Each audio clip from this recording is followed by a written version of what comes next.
আজকে আমরা আলোচনা করব কাকাশি হাতাকের বাবা সাকুমো দা হোয়াইট ফ্যাংকে নিয়ে। কেন তিনি অল্প বয়সে আত্মহত্যা করে নিজেই নিজের জীবন দিয়ে দিলেন, আজকে তা নিয়ে জানবো। কাকাশি ছোট থাকতে ওর মাকে হারায়। কাকাশি এর অভিভাবক থাকলে একমাত্র ওর বাবাই ছিল ওর অভিভাবক, এবং সাকুমো এর একমাত্র সম্বল ছিল ওর ছেলে কাকাশি। তাই সাকুমো ওর ছেলেকে একজন চুনিন হিসেবে দেখতে চাইতো। যাই হোক, তার ছেলে যখন চুনিন হয়, ঠিক তখনই সাকুমো হাতাকে এবং তার দলকে কোনোহা গ্রামের জন্য এক ভয়ঙ্কর গুরুত্বপূর্ণ মিশনে পাঠানো হয়। মিশনের মাঝপথে হঠাৎই বিপদ নেমে আসে। তার সাথীদের জীবন পড়ে যায় মৃত্যুর মুখে। সেই মুহূর্তে সাকুমো কঠিন এক সিদ্ধান্ত নেয়, মিশন নাকি সহযোদ্ধাদের জীবন। তিনি বেছে নেন তার সাথীদেরকে।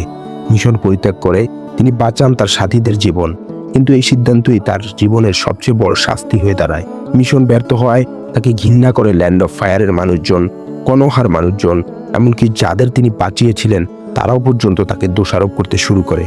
বিষয়টা এমন হয়ে যায় যে যার জন্য করলাম সেই বলে চোর। সাকুমো ধীরে ধীরে গ্রামের মানুষের সামনে একজন অপরাধী হয়ে ওঠে।